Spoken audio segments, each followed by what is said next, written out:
এই প্রথমবার কাঁঠাল দিয়ে তৈরি করলাম চুষি পিঠা। নমস্কার বন্ধুরা, কেমন আছেন?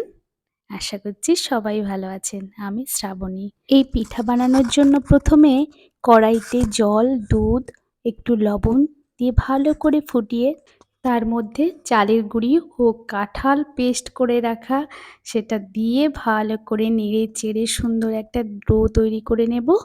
তারপর ছোট ছোট চুষি কেটে নেব। এই চুষি কাটতে অনেকটা সময় লাগে, এটাকে ধৈর্য ধরে অনেকটা সময় ধরে কাটতে হয়। আমার এগুলো কাটা কমপ্লিট। এদিকে গ্যাস অন করে একটা পাত্রে দুধ নিয়ে তেজপাতা ও সামান্য লবণ দিয়ে ভালো করে ফোটাতে হবে দুধটা। তারপর গুড় দিতে হবে। ভালো করে দুধটা জাল হয়ে গেলে গুড়টা ছিল আমার খেজুরের গুড়। যখন ভালো করে দুধ গুড় জাল হয়ে যাবে তারপর চুষিগুলো ছেড়ে দিতে হবে। ভালো করে ফুটে উঠলে এর মধ্যে আগে থেকে গুলিয়ে রাখা আমুল দুধ দিয়ে নেড়ে চেড়ে নিলেই তৈরি কাঁঠালের চুষি পিঠা।